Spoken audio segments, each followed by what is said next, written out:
I'll call the Wood Village City Council meeting to order, July 23rd, 2024, 6 p.m. And Councilor Smith, would you please read the land acknowledgement I statement? will. Wood Village Land Acknowledgement Statement. The Chinookan peoples known as the Clackamas and Cascades are the indigenous people of the land now inhabited by the city of Wood Village and other areas of the Columbia River. The village of Nechockley was located near today's Blue Lake Park. Ancestral life of these people included seasonal round of resource gathering and stewardship from the Wapato fields and fishing areas of the Columbia River to the Cedar and Huckleberry gathering areas of the High Cascades. Introduced disease from early settlers dramatically reduced the number of these people. They signed the Willamette Valley Treaty of 1855 with the United States government and were forcibly moved to the Grand Ronde Indian Reservation. We thank the descendants of these tribes for being the original stewards and protectors of these lands since time immemorial. We also acknowledge the systemic policies of genocide, relocation, and assimilation that still impact many Indigenous Native American families today. We are honored by the collective work of many Native nations, leaders, and families who are demonstrating resilience, resistance, revitalization, healing, and creativity. We are honored to be guests upon these lands. Thank you, Councilor. Please stand for the Pledge of Allegiance, please. I pledge allegiance to the flag of the United States of America and to the republic for which it stands, one nation, under God, indivisible, with liberty and justice for all. Thank you. Any citizen comments, Becky? So we will start I'm with coming our right over there. final scholarship Okay, awardee, Bergfest. thank you. Okay, come on up here. It's a little bit.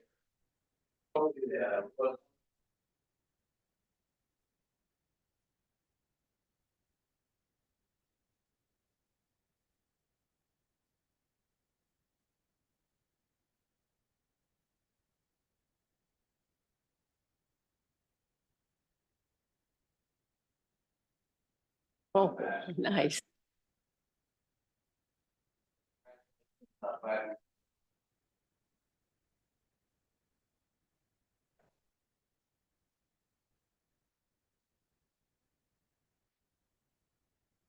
They put in the council. Let them up here. It's the whole.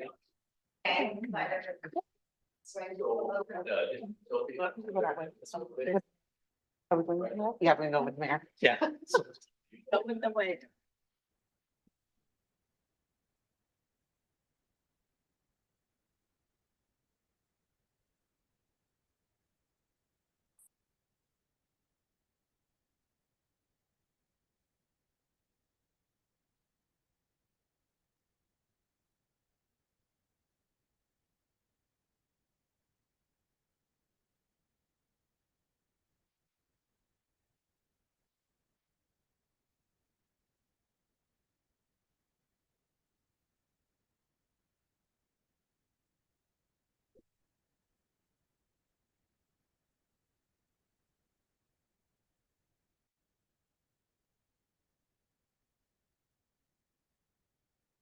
Okay. Diane McKeel from MHCC did want us to let you know that they did some polling and talking to community members about their bond. They were planning to push in November. And based on that feedback, they've decided to develop more community support for it and roll that in May of 25. So just letting you know on that.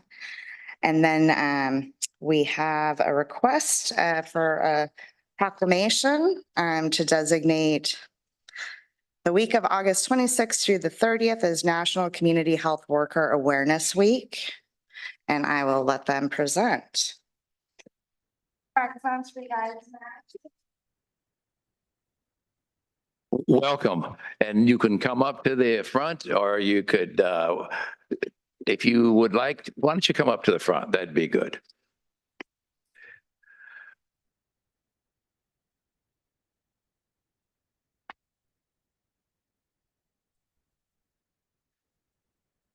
Well, thank you for allowing us to be here.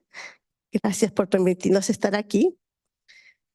Verónica va a estar traduciendo para nosotros. Hi, good afternoon, everyone. My name is Verónica Gallardo, and I will be translating some things. Mi nombre es Teresa Campos Domínguez y soy una promotora de salud. Her name is Teresa, and she is a community health worker.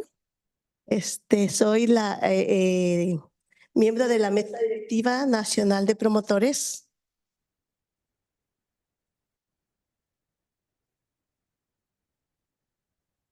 She is a board of director of a National Community Health Worker Association. También soy la co-chair de el comité de póliza, y le puedo decir. And also I am the co-chair of the policy committee of the National Association of Community Health Workers. And also I am one of the organizers of the Grupo Patos. Patos means promoters, ¿cómo se dice? Patos. Promoters in action to transform Oregon. So it's a group of community health workers here locally. And also I am one of the members of the Natural Leaders Group. So with that, I wanted to do an introduction. Ahora sí voy a hacerlo en español, ¿ok? Vamos de aquí. La Semana Nacional de Concientización de los Promotores de Salud Comunitarios The National Community Health Worker Awareness Week es la Semana Nacional de Concientización, por sus siglas en inglés, NCHWAW. National CHW Awareness Week is the second ever national campaign with community health workers at the center.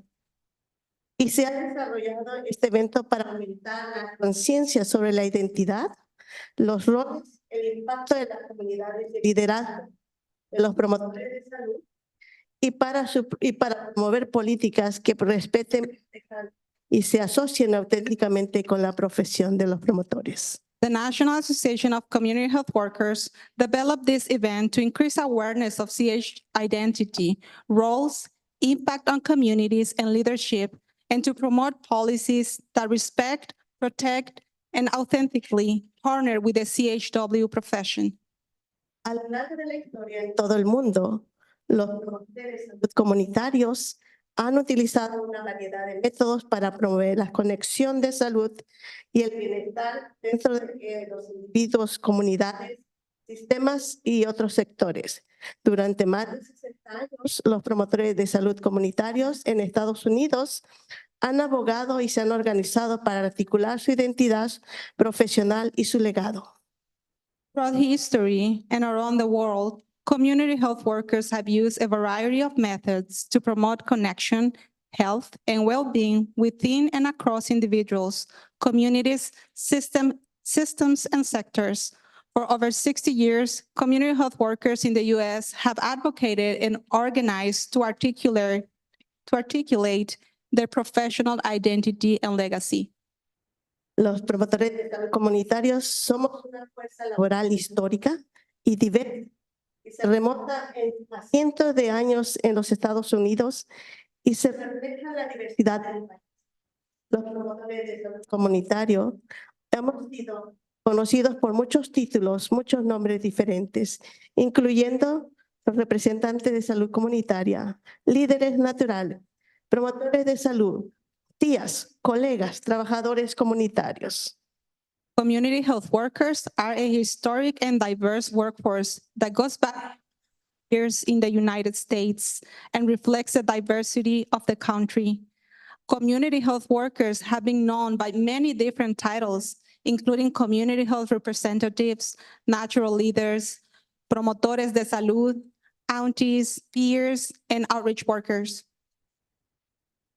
Estos trabajadores de primera línea Actúan como intermediarios entre la salud, los servicios sociales y las comunidades vulnerables de bajos ingresos y desatendidas, que necesitan acceso a recursos vitales de atención médica y servicios sociales.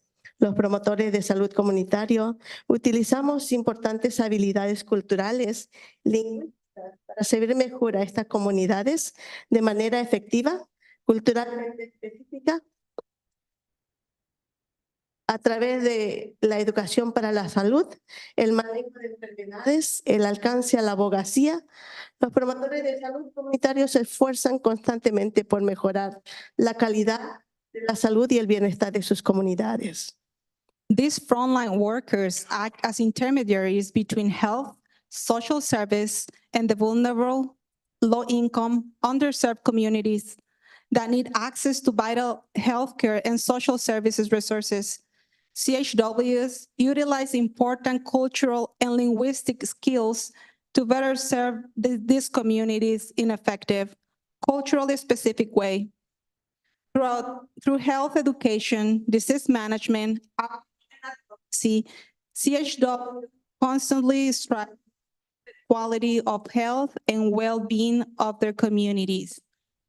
A lo largo de la pandemia del coronavirus o COVID-19, nuestros promotores de salud comunitarios, la ciudad de Woodville está más familiarizado con el trabajo del grupo de los líderes naturales, que vienen siendo promotores de salud comunitarios, que han servido a innumerables miembros de la comunidad necesitados, a garantizar que los miembros de las comunidades en cuarentena y aislamiento y tengan el acceso a los recursos comunitarios necesarios para abordar las barreras para la recuperación y aumentar el bienestar. Estos profesionales de salud pública continúan haciendo todo lo posible para brindar servicios de atención médica esenciales en las comunidades de Wood Village, otras comunidades alrededor, y en estos desafíos sin precedentes. Throughout the coronavirus COVID-19 pandemic, the city of Wood Village are familiar with the work of the Natural Leaders Groups. This is a group of CHWs. CHW have served countless communities members in need, ensuring community members in quarantine and self-isolation have access to necessary community resources to addressing barrier to recover and increasing wellness. Community health workers are these public health professionals continue to go above and beyond to deliver essential healthcare services to Wood Village and other communities around those unprecedented challenge times. Los líderes naturales son el ejemplo local de la profesión de los promotores de salud comunitarios. Tenemos miembros de líderes naturales que les gustaría compartir un breve testimonio con ustedes. Community health workers are a proven workforce with decades of research documenting effectiveness in maternal, chronic disease interventions, immunization, oral health, HIV, primary care, and many other, and have a return on investments for many programs. The natural leaders are the local example of profession of the CHW. We have members of the natural leader group that they would like to share their testimony.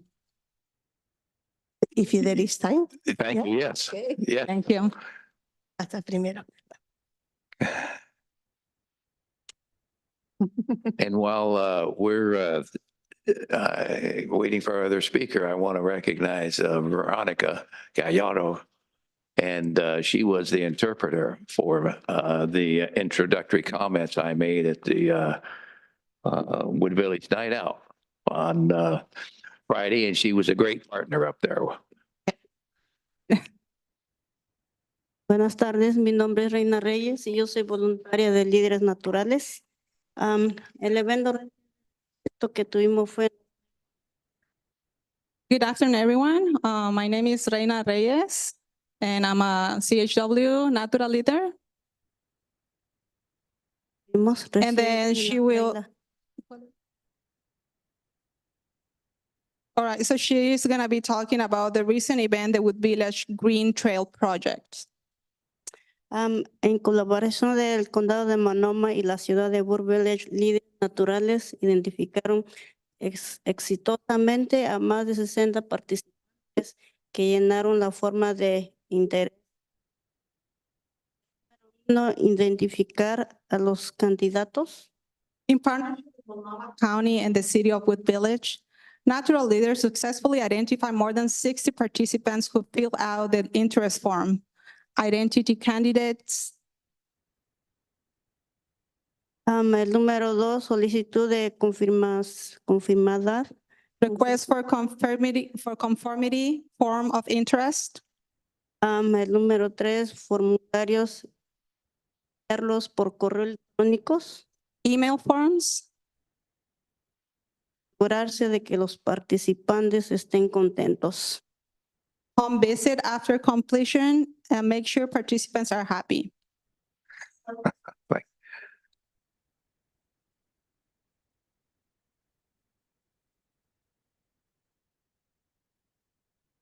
Pues hicimos, parece que más de 60 encuestas y fuimos puerta por puertas a tocar. We did over 60 surveys and we went door by door. Y sí, muchos hicieron aplicación, unos que otros. And a lot of them did, just a few said no, but a lot of people participate in the survey Porque no creían que era gratis. because they didn't believe it was for free. Pero aquí paso a los compañeros para que digan el resto. Gracias. And my colleagues are gonna speak the rest. Thank you.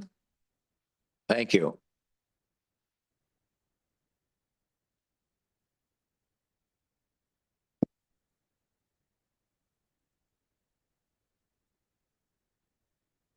Hola, buenas tardes. Mi parte del grupo. Estoy aquí para participación que tuvimos sobre el desarrollo de la calle Halsey, donde básicamente nuestro. Good afternoon, everyone. My name is Claudia Ibarra, and I'm a CHW from the Natural Leader Group. And I'm gonna talk about the Halsey Street Project Survey. Sí, nosotros recopilamos las voces de la comunidad latina y esto fue muy bueno porque así hicimos que nuestra comunidad se sintiera incluida en el desarrollo de la calle Halsey. Okay, we collaborated on a project with the cities of Fairview and Wood Village to make and collect the voices of the Latino community in the development of the Halsey Street Project. We have collected Tuvimos la oportunidad de colectar voces de todas las edades, jóvenes y más adultos, y obtuvimos 431 respuestas. We have collected a total of 431 survey responses from the first round day. So 5% are responses in Spanish. También quisiera hablarles, los líderes naturales también participamos en una capacitación para el COVID-19. All right, we also participated in a COVID-19 training. This is training us on vaccines and bringing vaccinations clinics here to the city of Wood Village for more than a year, and we have been offering vaccination clinics. También ayudamos a organizar un gran número de clínicas de vacunación y así alcanzamos una gran parte de nuestra comunidad latina. All right, natural leaders participate in COVID-19 vaccine trainings and training offered by the Multnomah County Health Department. And 3/11 of 2021 natural leader meeting with President Deborah Cafferty on vaccines and seniors hesitancy in vaccinations. Eso sería. Okay. And that's everything. I'm just gonna read one more part that is in here. The community starts giving ideas to the natural leaders about how they would like to see local places, people like their language, since they're getting back. Very crucial event that will change the life of the individual. They said they prefer an environment that is less traumatic. Thank you. Buenas tardes, mi nombre es Honorina Pérez. Good afternoon, my name is Honorina Pérez. Al grupo de líderes naturales. And I belong to the CHW Líderes Naturales Group. También participamos en ayudar al censo del 2020. And we also participated in the 2020 census.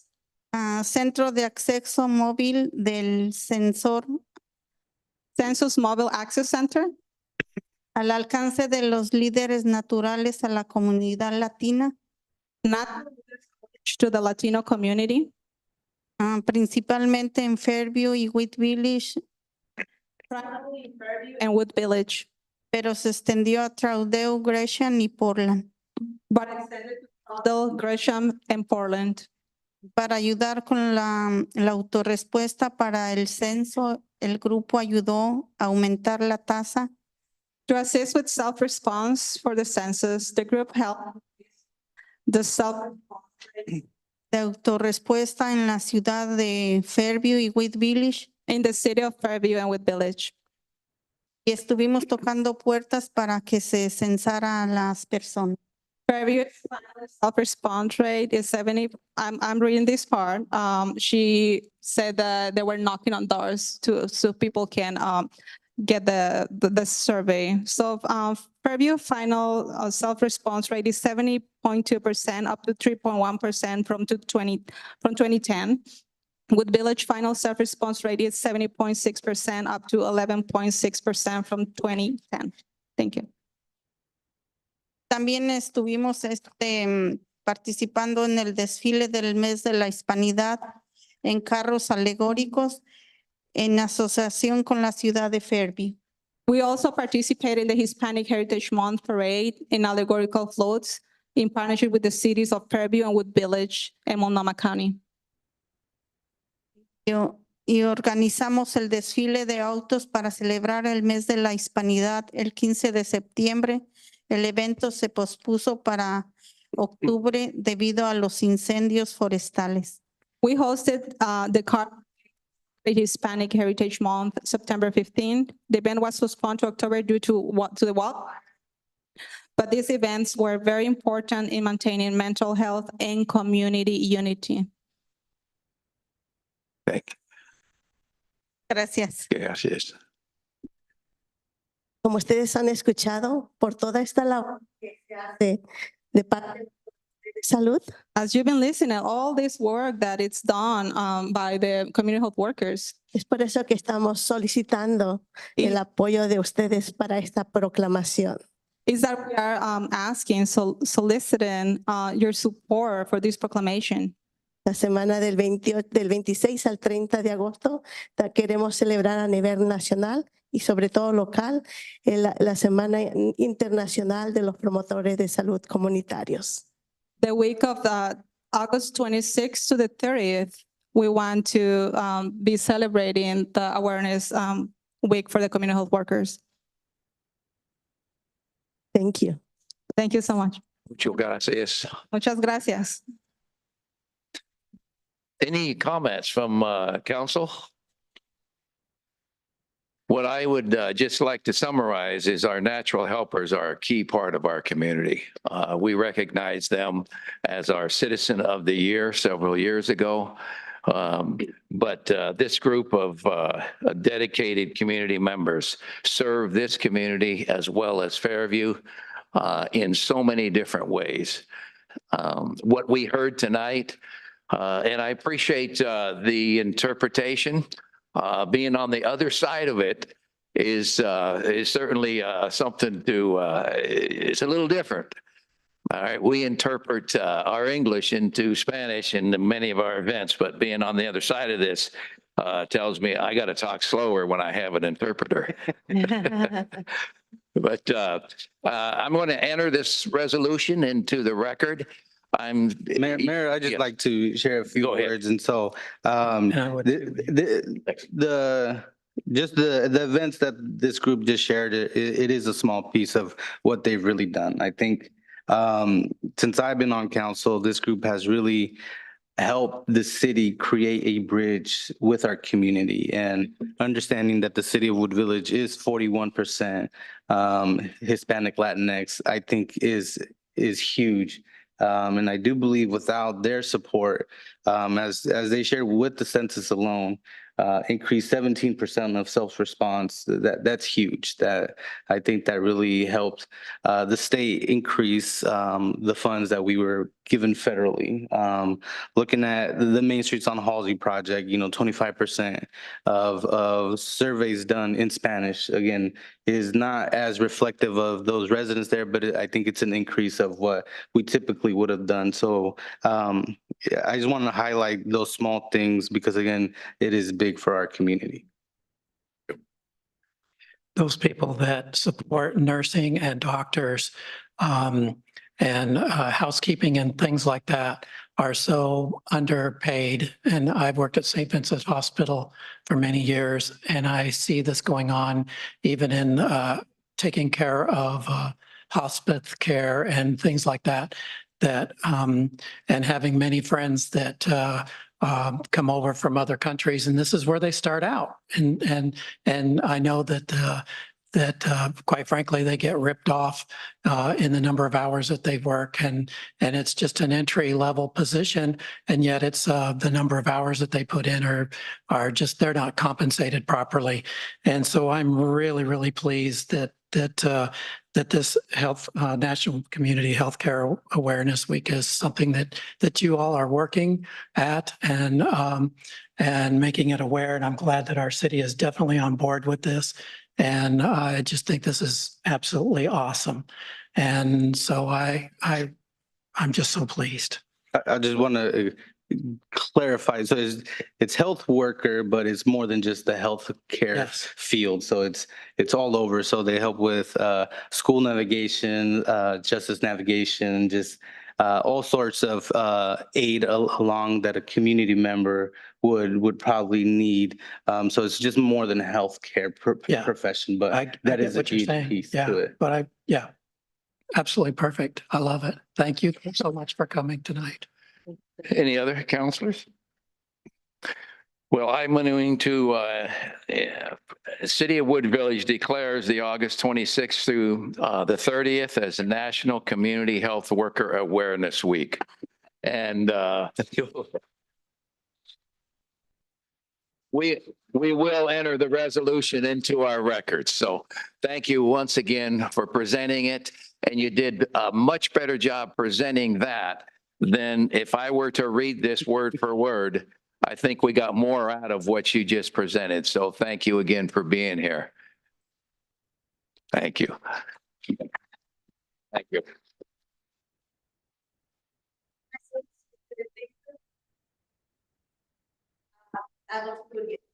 August 30th. Oh, Okay. perfect. All right. Thank you. Thank you. Thank you, and come down and join us anytime. Certainly. Good. I appreciate the comments. Appreciate the comments, Counselor. I wanted to talk about the air conditioning. like but I- digital most of the time. I think also Becky was going to mention something on And, the report about it. oh, good. Okay. Good. We can elaborate there. Yeah. Okay. Well, that was a nice presentation. Let me just say one more thing about the natural helpers for the remainder of the audience.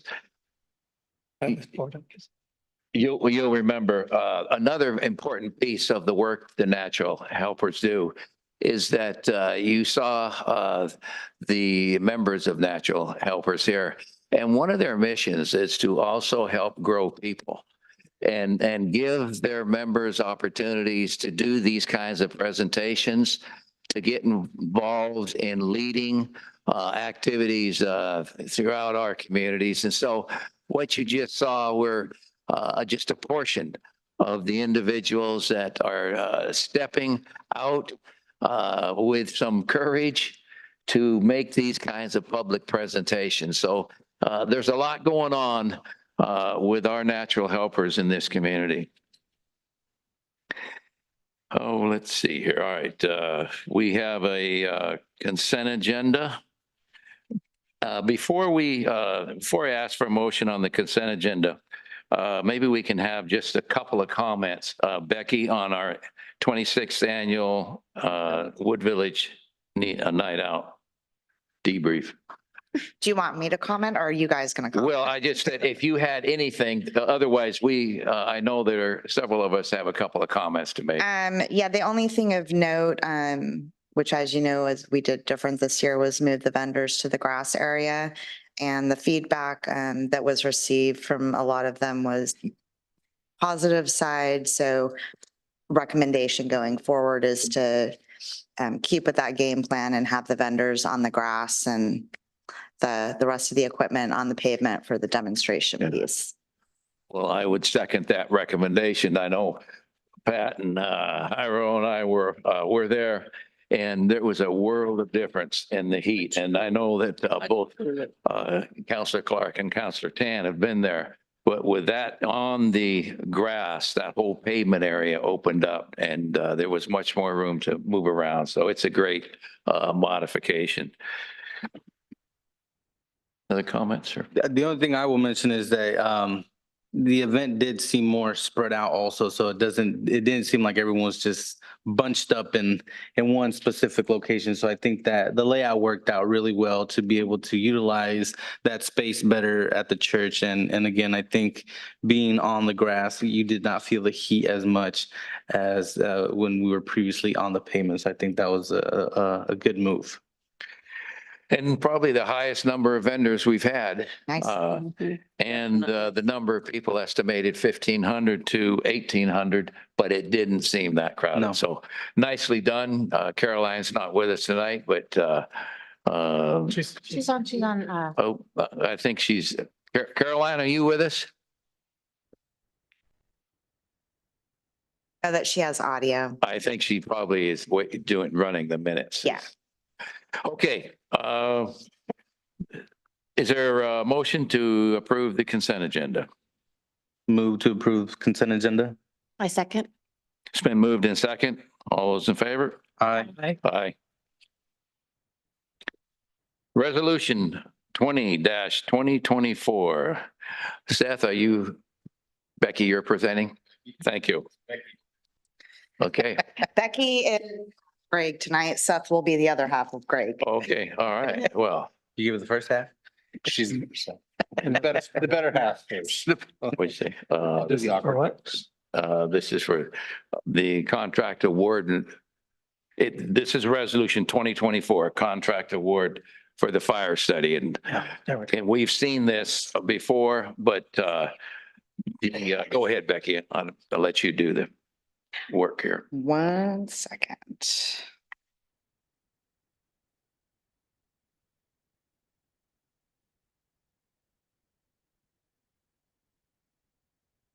For those two people out there. Okay, so apologies for not actually having the recommendation in the staff report. The RFPs were received the day of when the packets needed to go out, so we had to have time to review them. As you know, we've been discussing fire for a long time. I'm sure Pat remembers, as does Mark, back when we first started this. And it's just become progressively more of an issue. Once the SAFER committee was dissolved, we worked with PSU to update our 2014 fire needs. And that indicated again that most of the calls are, medical as opposed to fire. We have one more year left on our fire contract with the city of Gresham, and they've indicated a significant potential increase for the renewal. So once again, the three cities, Fairview, Troutdale, Wood Village, got together to try to discuss what our options were. So on June 17th, after reviewing kind of options, annexing into districts, creating a new district, continuing with Gresham, what that could all look like, the three cities got together, decided to put out an RFP for a company to give us a feasibility analysis of the different options for us. There's the background. So we put out the RFP. Like I said, we received 2 bids back. We had AP Triton and Mission CIT. There were 3 reviewers of the proposals. They all came in alignment. So recommendation is to go with AP Triton. Some of the bullet points there. Their staff is more familiar with Oregon than the other company. They've also been in business longer. They had an extensive list of organizations, government entities that they've done work for previously. They did a very targeted, detailed RFP. They understood proposal. They understood everything we put in there and specifically talked about the partner organizations that they're going to talk with during this analysis. So that was, I'm not even following Greg's little presentation here. So even though the AP Triton came in at a higher amount, their proposal was much more detailed, seemed to grasp the concepts that we needed, and they'll play a significant role in communicating with the partner agencies and getting the data from those agencies. Whereas Mission CIT seemed to focus more on evaluating Gresham's current service and putting the burden on the cities to provide all of the data for it.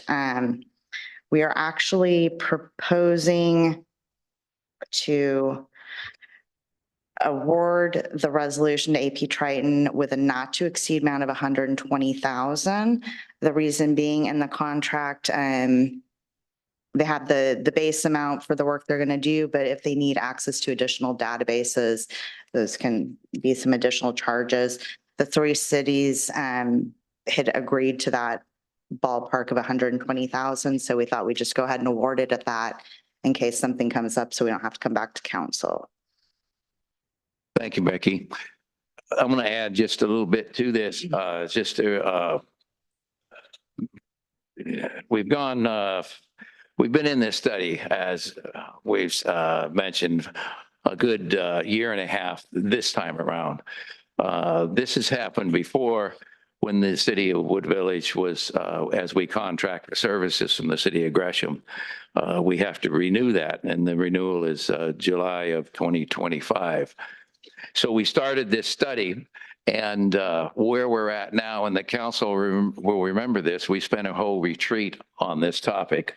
And where we're at now is as a result of the last 3 cities meeting with all of us, councils as well, from all 3 cities, Wood Village and Fairview, it was decided that Wood Village would take the lead in issuing this RFP, this request for proposal for this fire service.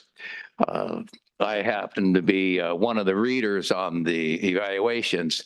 And Becky, if you go back to that the comparison of the 2, it was pretty clear that AP Triton really had a focus on what we need here in this study. So when we come out of this study, all 3 cities will have cost for the 4 and maybe 5 different options that we've been discussing. And we'll have cost as well as timelines. And as we work through that with AP Triton, as Becky said, we may bump the cost a little bit to get some other information. We have budgeted $150,000 for this study, and that's being shared by the 3 cities. So with that, if there's any other questions? Yeah. Go ahead. I had a question. For $30,000 more, what did you see as I mean, other than, the distance that they're coming from Mission CIT, they're coming from a further point, for one thing. They've said how many trips they're willing to take.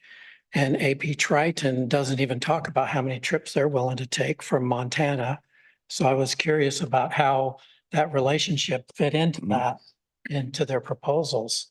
And AP Triton had more local people, That's so what I'm less, getting at. yeah, less of the travel. I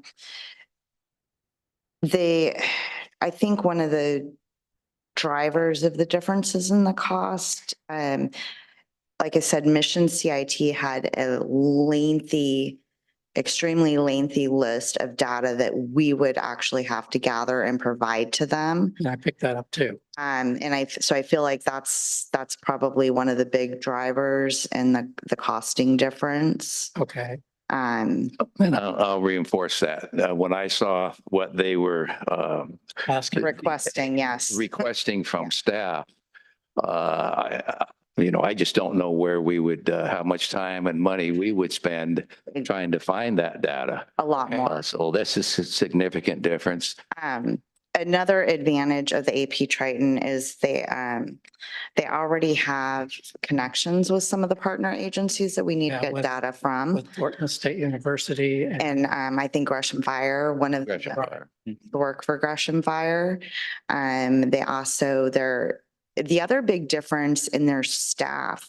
So Mission CIT gave us background on potential staff that might work for our project, whereas AP Triton gave us the staff that will be on our project. And they also had, I made a note on it because they had specific staff for the GIS portion, for the financial portion, whereas Mission CIT just listed a few project managers with a little bit of specialty, but not like a hardcore focus on those other aspects.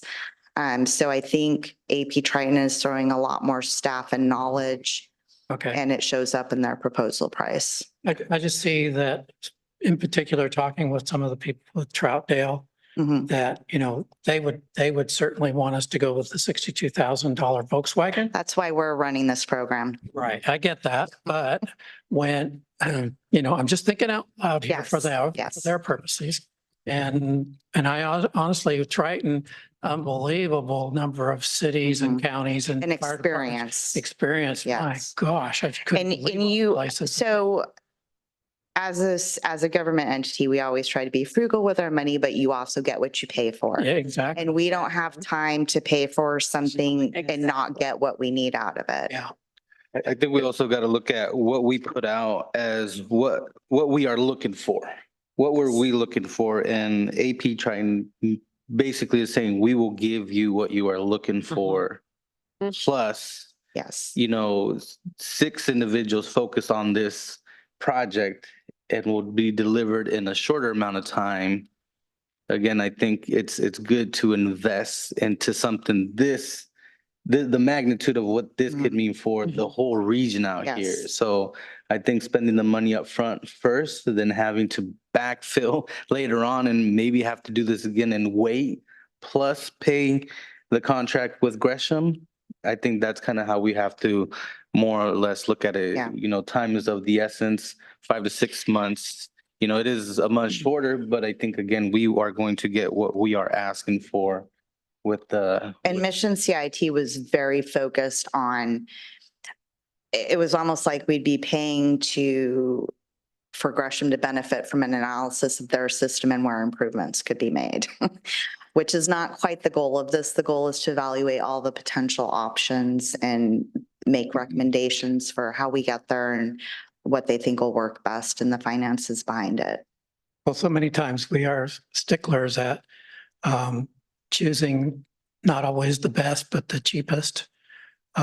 But and I don't really say that we do that every time, but I think in this case that we should go with the Cadillac. So anyway. Well, go ahead. Anybody else? Are you, the question that you Same posed? question Yes. That you were going to ask. Well, the question led to my answer. Okay. Okay. Well, Yeah. I saw their list of references who they did jobs for, and we could call any one of them and say, hey, did they stink or are they good? No, the list, No? and just again to reinforce, I think what we're all saying here. There are times maybe you shop for the cheapest. But this isn't the time to do that. This study needs to be done right. It needs to be done in 6 months. And this is going to serve all our citizens in all 3 cities. And I am positive that spending another 30,000 on this particular study, given the background of Mission, and if you looked at and I think we've all looked at that, they had extensive, I don't know, 20, 30 different entities that they've worked with.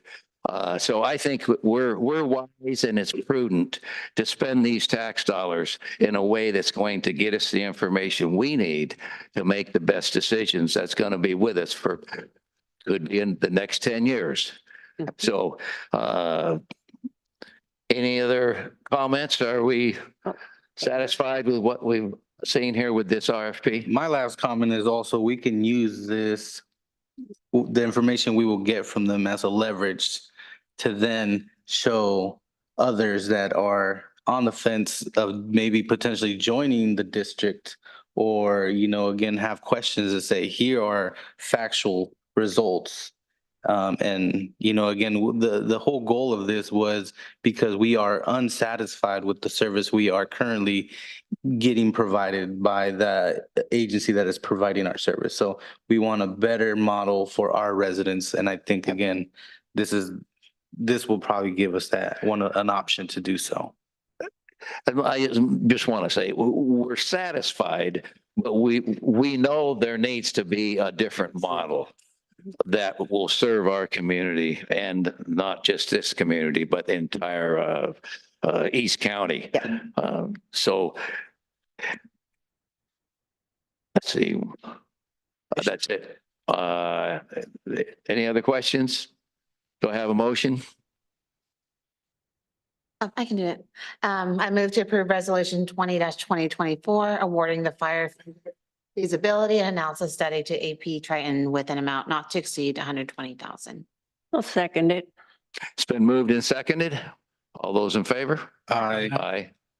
Thank you. Thank you, council. This does wrap up that first stage of our necessary steps so we can get started with looking at the really the nuts and bolts of moving forward with this. Franchise. Let's see, discussion here. Seth, on our PGE franchise renewal. No action Yes. tonight on this. No action. So the last time we renewed our electric franchise fee was in 2014. Was in 2014. So we're due for renewal. Wow. Included in the staff report was a discussion about the proposal that we had received from PGE, some recommendations for staff. Staff had to change what was proposed, and then we wanted to hear some discussion from council on those items, and then talk about next steps for moving this forward. Our franchise fee for PGE is in partnership with Fairview. It has already expired, but there's an extension through September, so there is a little bit of impetus to get up and go on this. We want to bring this back after incorporating your comments tonight in one of your September city council meetings. So the franchise fees are our third largest revenue in the general fund. We get them from Northwest Natural Gas, PGE, Mount Hood Cable Regulatory Commission collects the telecom ones on their behalf, and then we have some solid waste franchise fees as well. And essentially, what we're doing for PG and Northwest Natural Gas, we're allowing them to use our right of ways to place their lines and pipes and use that to, rather than them having to go and acquire their own easements or rights from folks to do their transmission lines, they're using our right of way. So they pay for that right and privilege through the franchise fee agreement. And so the agreement covers what the obligation is on both sides for having that franchise. So PG, their two main proposals for what they're asking for in the update was vegetation management, which we're generally supportive. They wanted to be able to more proactively trim and remove and inhibit growth. It could impact the electrical system, and they wanted to do this whether or not the tree was in the right of way or not. In the case that we bring to them a request to relocate their facilities, they put a proposal forward that if there's not enough existing right of way for them to relocate that, then we as the city would have to acquire the additional right of way for PGE. So those were the two main changes that were made to this proposal. This work was primarily done by Greg, and so I'm just riffing off of his already well-done work. For vegetation, they didn't include any noticing requirements. So if it's just a trimming, we were proposing that they require 7-day notice to the affected property owner or the person whose property the right of way fronts. And then if they want to remove something like a tree or a shrub completely, then they would need to notify not just the owner, but the residents, because sometimes for rentals, those people are different. So, and then putting some compensation in for the removal. So if PG wants to remove a tree on someone's property, they need to value it, they need to compensate the person. And they need to do it in a manner that allows for replanting. We just don't want to give them carte blanche to go around cutting down trees on people's property and them be angry at us. We wanted to have for them to have some skin in the game. And then the original proposal included the spraying of growth inhibitors. Probably not the greatest idea to spray that in a urban area without notice to the property owner. And so we would like to counter propose that they don't use those. We'd rather have them trim and manage that naturally rather than drive down the street spraying chemicals. I'm sure they'll do it much more carefully than that, but there could be some negative feedback from the community if that does occur. So that's the first point, and those are the suggested staff revisions. And I'll point out that the staff revisions are included. They're in the red line version. Those include in your packet, and also the page right after it includes the sections with the edits that we're proposing. So I'll pause there. That's the first major one. Is there any comments, concerns, questions about what PG proposed and then what staff is suggesting that we counteroffer with? Any questions? Generally, thumbs up, thumbs down on whether or not you want us to counter propose on Well, that? I think we're doing the right stuff, looking out for property owners in our community. So if we're all with that, Reasonable, yeah. they'll take, that help you, Seth? Yes, no, that does. And then the second point is the right of way. So rather than just kind of giving away the ability for them to dictate whether or not they determine there's no right of way, we want them to evaluate some other options such as undergrounding. You know, if they can't put it in overhead for reasons, then they always have the option to do undergrounding through piping, or they could look at rerouting. And so we want them to at least explore that before saying, we need this right of way, city, you need to provide it. And then the counter proposal is that we would split the cost of acquiring that additional right of way. And that's only in the case where the city is asking them to relocate facilities that are already currently in the right of way. The last one, you guys were trying to remember who was on council when they put the transmission line down 238. I think most of us. Yeah, okay, I know Dara and Patricia probably weren't, but so the city, since the late 1980s, spent quite a bit of time undergrounding the electrical lines, both on Sandy and on Halsey. And if you remember for the URA, we were looking at doing the last section of undergrounding on Halsey from about 240th all the way to the edge of the city limits. And we got back a bid as part of the urban renewal, and that bid came out to over $900,000 to underground that section.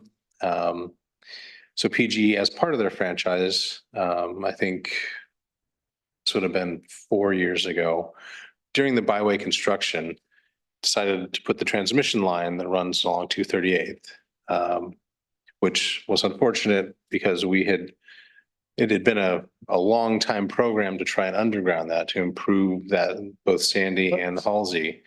And they needed the transmission line. There wasn't any doubt about that for power grid reliability, but we did an analysis on the value of the net present value of undergrounding all those lines on Sandy that we had done and we had done on Halsey, and that had been done through a combination of grants, the city's funding, and doing selective construction when we were doing that, of putting that in.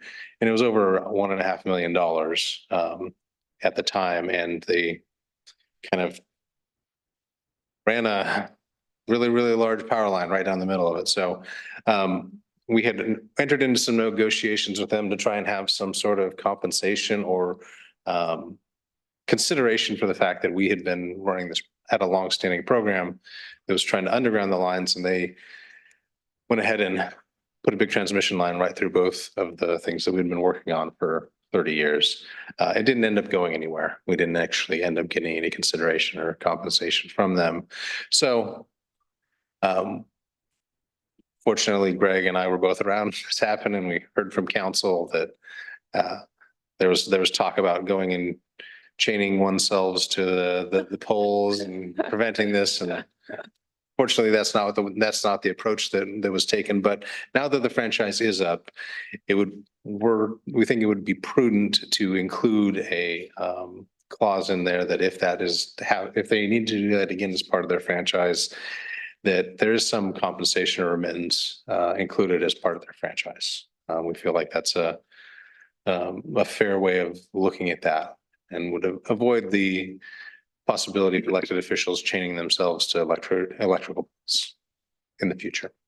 So those are the three. So those are the two that were raised by PGE as new, and then this last one was one that staff put in for consideration for inclusion in the PGE franchise fee. So I believe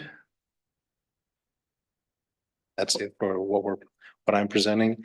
Any discussion on those last two items and kind of direction for staff on whether or not to pursue that and include the right-of-way counter proposal and also the undergrounding of lines consideration. Yeah, I see that permanent relocation undergrounding A is what we're talking about that. Yeah. The last paragraph, Reading. Yeah. Reading.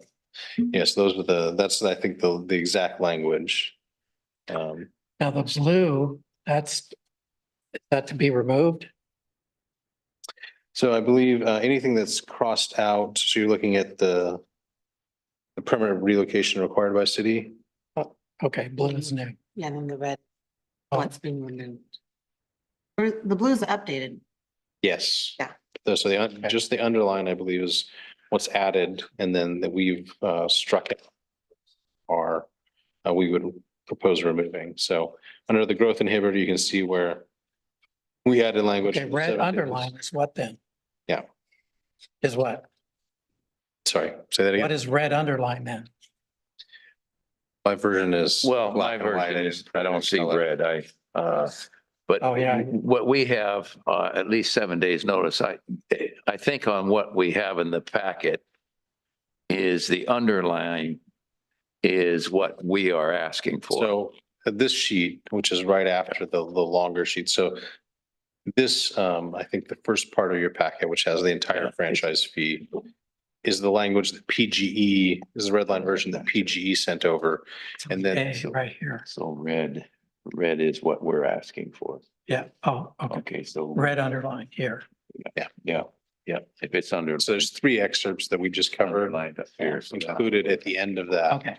for our proposed adjustments Okay. to their Yeah. proposed adjustments. And blue underline is brand new. Is that right? Is that PGE new language?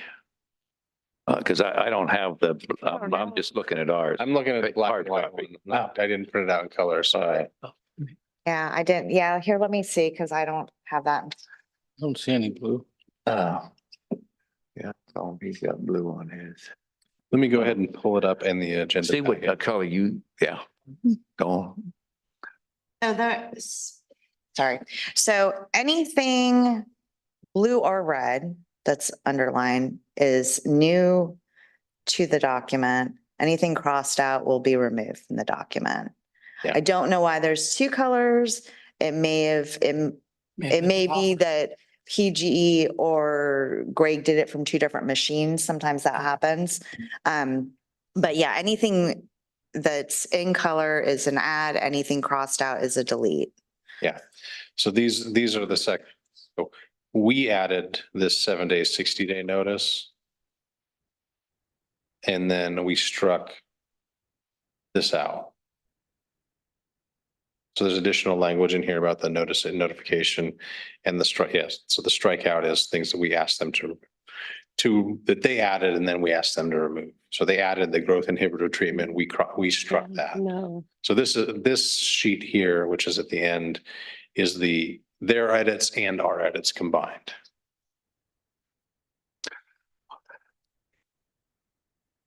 But we at a point where we're going to give a thumbs up on this too and let the staff go back and take that. And if we have other questions, then we have time to Definitely. review this again. Okay. Okay. Thank you. So we'll take all of the staff proposed back to PG and see if we can get a final agreement ready for your September meeting. Right. Okay. Okay. You're gonna stay right there, aren't you? Resolution 21, 2024, building fees update. Yes.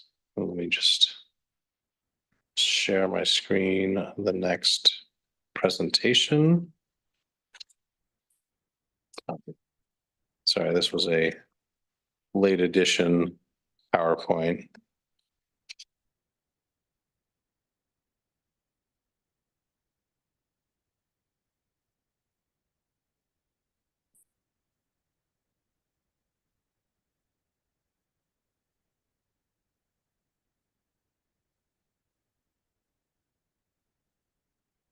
There we go. All right. So this one will hopefully be fairly quick. At your May 14th, 2024 council meeting, you guys passed resolution 12, 2024, which was a resolution updating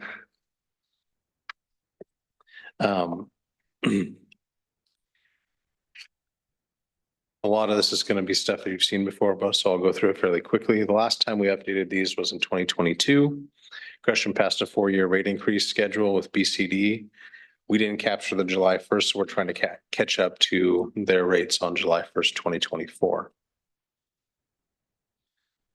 So the main increases that Gresham did was they increased their hourly rate by inflation. This doesn't apply to most permits. This is just for special work that is called out for the inspectors or additional services. Those are generally charged when the inspector has to go back out more than what would normally be included with the permit. We increased some fees to align with Gresham, and that's mostly for rounding. They also consolidated some of their fees and got rid of some of the specificity. There's some fee rounding, and then they added a section on manufactured homes. So you saw all of that at the May 14th meeting. So since then, we've been in talks with our building official, Sean Blair from the city of Gresham, and we're also required to offer our permits online as part of some legislation that was passed back in 2021. Because we're a smaller city, the state is purchasing a program and allowing us to use it, since we also have the option of buying our own permit system that has an online component. But we've looked at that, I think, twice in the last 10 years, and it hasn't made sense for us to do that cost benefit wise. So in discussions with BCD on the software implementation, they pointed out that there were some areas of Gresham's code that were not consistent with the methodology and the organization rules. They also clarified that they don't review the methodology submitted by the city for compliance. They just take public comment. So this all came up because in order for us to use their system, our fee structure has to comply with the Oregon administrative rules, and there are a few places where it doesn't. So one of the big ones is we're pulling out any of the planning or non-building fees from this and calling them public works fees, which will be brought back to you when we adopt the ordinance. And then the other ones are not particularly substantive, but we had to tweak some things in order to make our fee structure fit into their system. Most of the changes were pretty minor. Some of it, like on your structural permits and that, there's a cost escalator. When you increase the valuation, that's what it's based on. And Gresham apparently doesn't do accurate math.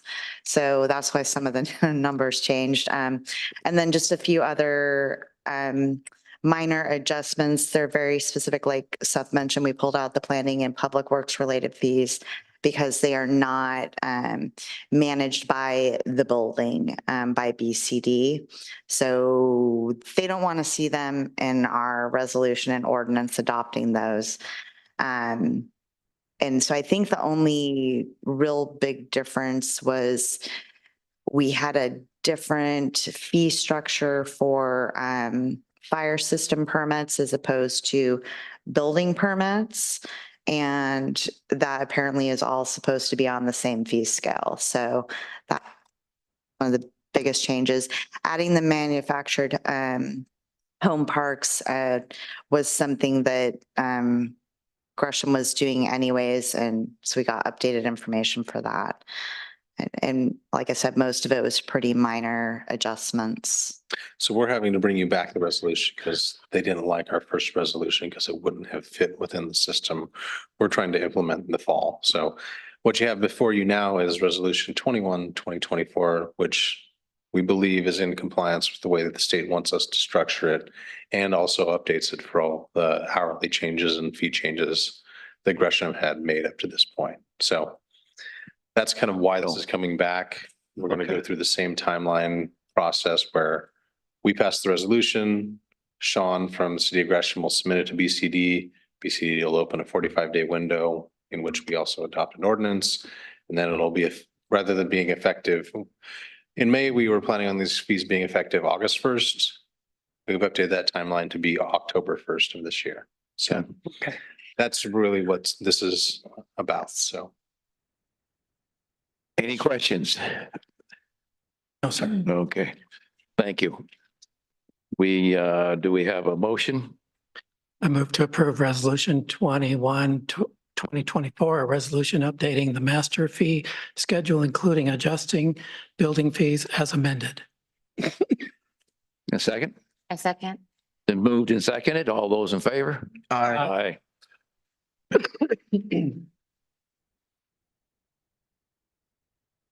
All right. The man of action tonight. And I did not prepare, did I prepare a? And this is our ARPA plan, resolution 22/24 ARPA plan. And again, I think this is another bookkeeping, so to speak. Yeah. So we had, as part of our 2023 audit, there was a finding that we had incorrectly recognized the ARPA funds that we had on our books in 2022. Essentially, we had carried it as fund balance. They wanted us to carry it as a liability. And the reason for that is there's a little bit of a timing difference where when we first reported on our ARPA funds, the first year we submitted our annual report, we thought we were going to be doing a program approach. So we declared all of our utility assistance funds that the council directed us to disperse as part of the COVID-19 relief program. And then we were holding the rest for public works projects. After that point, the guidance on the ARPA changed, and they essentially said, if you're under $10 million, you can just take this as revenue replacement and you don't need to do the reporting. So when we found that out, we elected to do that. But because of the time we did it and we were holding them as project funds, they needed to be held as unearned revenue, which should have been a deferred revenue and a liability. So we did that incorrectly in the 2022 audit.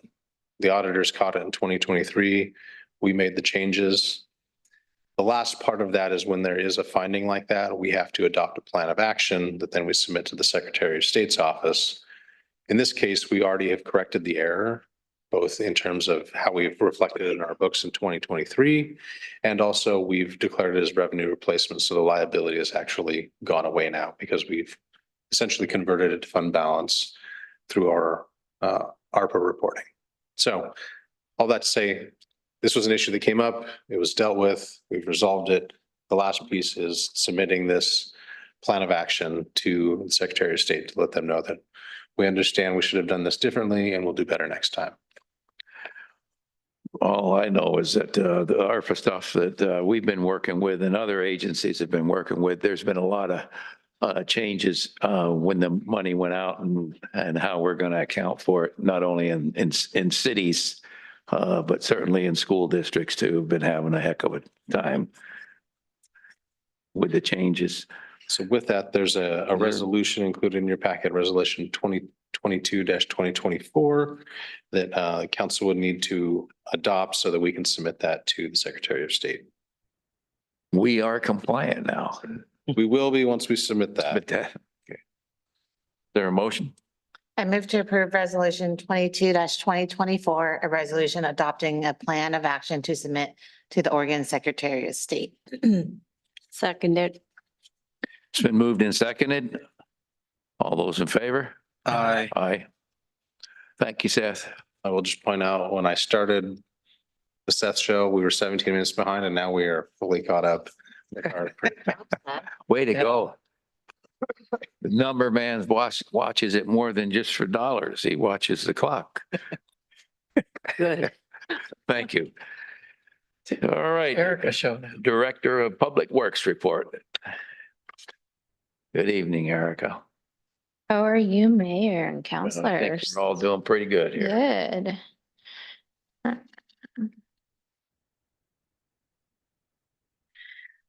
Okay, so the monthly report for Public Works, last month actually, so we finished most of our upgrades on well 3 and have it now pumping into the system. Perfect timing right before the hot weather. Sorry. No, long-legged is. We continued our CCTV project on our sewer system. I believe we're on completed our 4th week so far. And then staff replaced an old fire hydrant on the Cottonwood Trailhead. Right, Said Seth did? staff. Oh, staff. Stop. Okay. Truly. Did that too. Day only. And then we submitted our consumer confidence report, which was due July 1st. You see the front page on the right side, and that's actually online and available if anybody would like copies too. And then we completed our Public Works Office Specialist 2 interviews and have actually a new staff member as of the 17th, Melissa. So if you see her around, say hi. For building and code, we had 14 permits issued, 31 building inspections scheduled, 34 new code compliance cases, and 18 closed cases. As you all know, I'm sure Two Amigos is now open. Staff actually had an initial consultation meeting with Chick-fil-A, and we should be receiving more paperwork from them within the next couple weeks, definitely by the end of August. So that should be rolling along soon. And then new signs, I'm sure all of you have seen for Kai Coffee, Sushi Ninja, and the Byway Market. So within water last month, we produced about 16,500 gallons, consumed a little over 14 million. Which kept our water loss around 13%, a little under 14%. And then I'm not sure if any of you were curious as much as we were on how much the splash pad ran this last month. But we used a little over 300,000 gallons for the month. So Crazy. so on average, that's about a little over 11,000 gallons a day. The last record we had was, I believe it was a little over 33,000 cubic feet. And so we actually totaled 44,900. So significant. It was warm for a long time. And I know we already touched on it. I didn't know Greg had created a whole report for it, but here's some beautiful pictures of the fun event that we had on Friday for the city night out. We actually had over a third of our staff that was there that night. It's a lot of fun. I heard a lot of positive comments. That was another thing that was different this year, and I forgot to say that. You can see the pictures of our equipment. So Public Works was set up down there, and they had the truck and the tractor, and it made a statement, and it really distinguished the city. And we had a much more, like I said, a distinguished presence there as a city when we added the Public Works, and the kids were getting to climb up in the trucks. And I do. I feel bad that I wasn't there. My company was there. Your company was there? They represented me. I don't feel bad. I do. Yeah, my So son's this got is- little piggy wings. Yeah. I have no Counselor excuse, Clark, we are but not in the trying to make you pre-bank feel though, bad. I feel bad. Yeah. That's the first one I've missed in years. The Public Works staff indicated they really enjoyed the event too. Yeah. That's great. That's what I heard. So Yeah. it was nice seeing them down there. So, That's all we have. Any questions, comments? no, nothing. Thank you, Erica. Thank you. Okay, Director Finance report. There's Seth again. There's, It's gonna be shorter this time. it's like a bad penny. He's Mayor, council, included in your packet was the staff finance director's report for the month ended June 30th. So we have booked all of our revenues. We actually came in a little bit over what we had budgeted for in total. We did come under on our business income tax revenue. We knew that we were trending lower than last year based on updates from the county. They were forecasting 5 to 10% lower. We came on a little higher than 10% lower. And I think that's mostly a timing difference from when they're reporting to when we actually received the funds. So, but other than that, revenues came in above, expenses came in below. So that's what we want to see. That shrinking account is really shrinking, isn't it? A shrinking account. Yeah, it's really shrinking. The sinking? Oh, is that sinking? Shrinking or That's the sinking? sinking. That's the sinking. Looks like it's shrinking. It's sinking. Yes, we're sinking funds and sinking funds. Try to be funny. Yeah. I'm not catching on. Oh, no, you wouldn't. You work at a bank. The only other update I have for the finance director's report, other than what's included, is just that Becky and I have been working with our partner Fairview. I think Greg updated you on that we were going to be providing some assistance, and the structure of that assistance is for a month, Becky and I are essentially going to be over there half time, and then for 2 months, we'll be over there about a quarter time, helping them get their books and getting their processes streamlined, helping them to fully utilize Tyler, and also to get caught up since they're with an interim city manager and shorter finance directors. Yeah.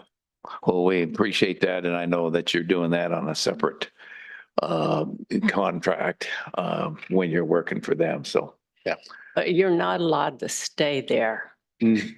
All right. yeah. Fairview's a wonderful place to visit.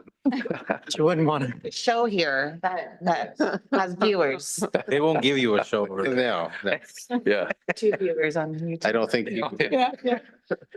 yeah, no. So that's all I had for my report. And if any questions you might have? No? Anybody? No. No. No. Becky, are you gonna? So Good. there's, you have Greg's report. One thing I was going to note, that we had worked with the county, on the program. So we were able to get the 29 mini splits in, the mobile home park and then 28 portable ACs. This all kind of occurred right about the time it started getting really hot. So that was a success. I'd be happy to answer any questions on the rest of his report if you have any. The wetland park project is moving forward. I think he already mentioned we got the grant funding, the capital grant, and then we'll be, we're in process of getting our 392,000 share allocation for that. So our first step, we're working right now to get quotes for updating the wetland delineation, so that we can finalize our design for that.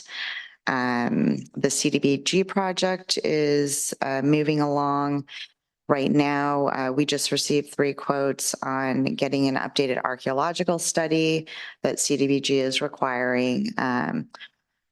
Apparently they expire after 5 years because you have artifacts in the ground after that. Not sure how that works, but that's what they said. So we'll be contracting for that soon. And once that's done, then we'll be able to hopefully roll construction in the spring. We will be getting a design for part of that because part of the project, in addition to the picnic tables, includes an actual ADA pathway from up here at the splash pad to down by where the restrooms are in the park. There's currently no actual meet specs ADA pathway at the moment. So we'll be getting design for that piece and do that project in the spring. The Gateway project, which is done, we've just been waiting for electrical from PGE for the EMC, and they have that scheduled for this Friday.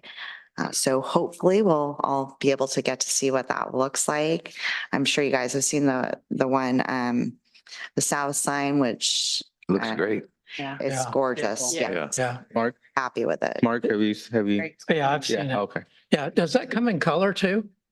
Or is it just black and The white? EMC or the sign? No, does it present in color as well? Or is it just all black and white? I thought it does. Oh, the electronic one. The Electronic. electronic one does.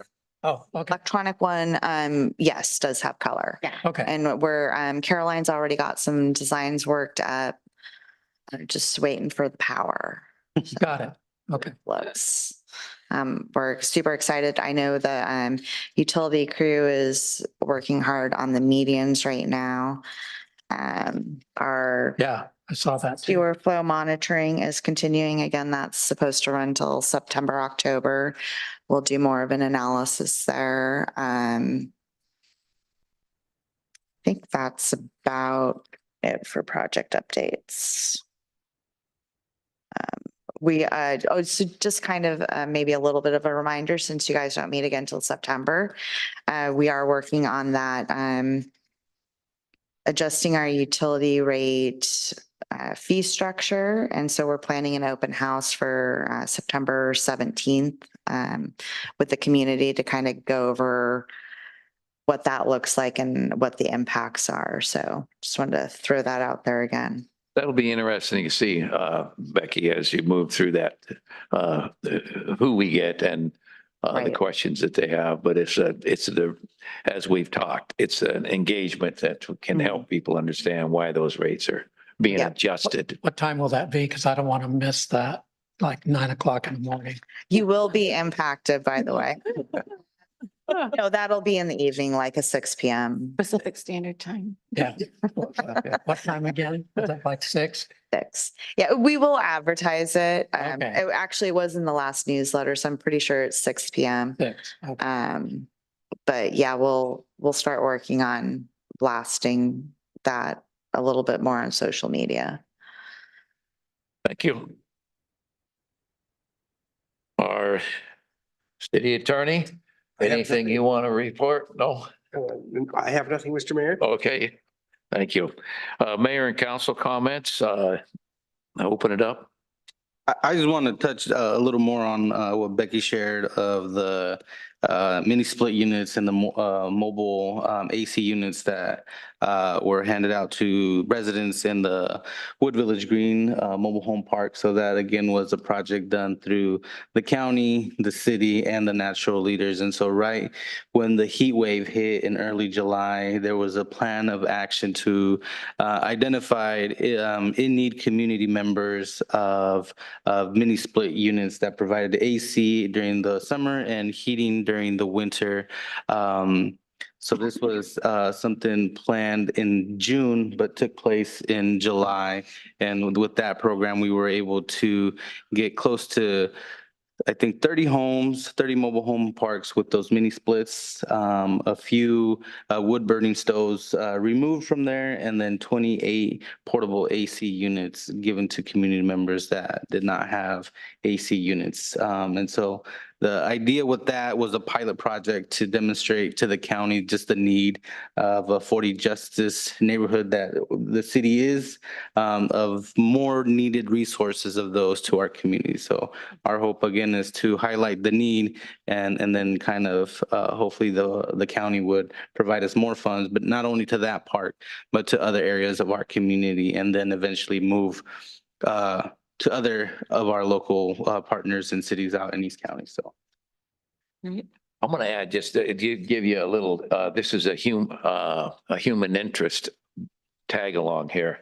I got a call from a friend that lives in the mobile home park, and he was asking me about these mini splits. And he says, how do I get one? And so I talked to him about, and again, to praise the natural helpers. The natural helpers, as you heard, they're the ones that really went out and did the research and the outreach. So they were engaged with the individuals and made the priority list. And we just follow what they prioritize. But he said, how do I get one? I don't blame him. Mini splits are a great appliance to have. And so I told him, it's based on elderly, medical conditions, people that are living alone. And, as I talked to him, and it was his neighbor, he says, well, that's really good. Because my neighbor who got one, that told me she got one, is medically not able to get out. So he was really pleased, even though he didn't get one. He was really pleased the way it was all stacked, and he said that's the right thing to do. So those mini splits and those portable air conditioners are really making a difference for our many residents. Electric, all electric, right? Yes. Just wondering, a lot of the people in the Village Green are very low income. And I'm wondering if they can get any help paying their electric bill since the electric company jacked it up 20%. Yeah, so they do qualify with this interest form, kind of falls into the program that the county has for being eligible for 20 other programs that they provide. But I think the awesome thing about the mini split is that if they're using at a consistent temperature, their electricity bill actually goes down. Really? So I think it's the other piece of this project that is really interesting is that they're going to be receiving some education on how to properly use these mini splits during the hot season and then during the cold season. So they don't get that big influence of cost expense for electricity. That's So. good. The only downfall with them is the drain is very small and they get plugged up a lot. So they have to keep those clean. That's the only drawback to the whole thing. Any other comments? Last quick comment, Friday, August 2nd is the Friday Family Fun Night. Starts at 6 p.m. We'll go about 8 right here at the park, and we'll have a bunch of fun stuff, free food, and yeah, be fun. You're gonna have some hot dogs? We will have hot dogs and nachos. What time do you need us here or do we just? Yeah, only if you want to be here. Okay. Yeah, oh, wait, What's that supposed to mean? it's, Oh. Yeah. well, I mean, am I Yeah, coming are as you a participant? invited or Am I not? coming as a guest or? Police is hosting that. Is what I Yeah. wanted to know. It's a Play East event and, you know, it's always nice to see. Is that what he said? Am I in trouble? Yeah. Yeah, now you got a double whammy, don't you? No, I was just wondering if we volunteering or we just? No, it's just, yeah, we're just inviting. East side, got Yeah, it. yeah, Okay. no request for volunteers. That's what I was at. Just forget. Okay, Got her I'll- worried I'll- 2 ways. Yeah. I'll bring my Please. kids. I'll bring my kids. yeah, feed them. Yes. Any other comments? We're adjourned. I Okay. just need to know if I go early or not, or Yeah, I mean, okay. 6 is 6. Well, thanks for hanging right in there. Yeah.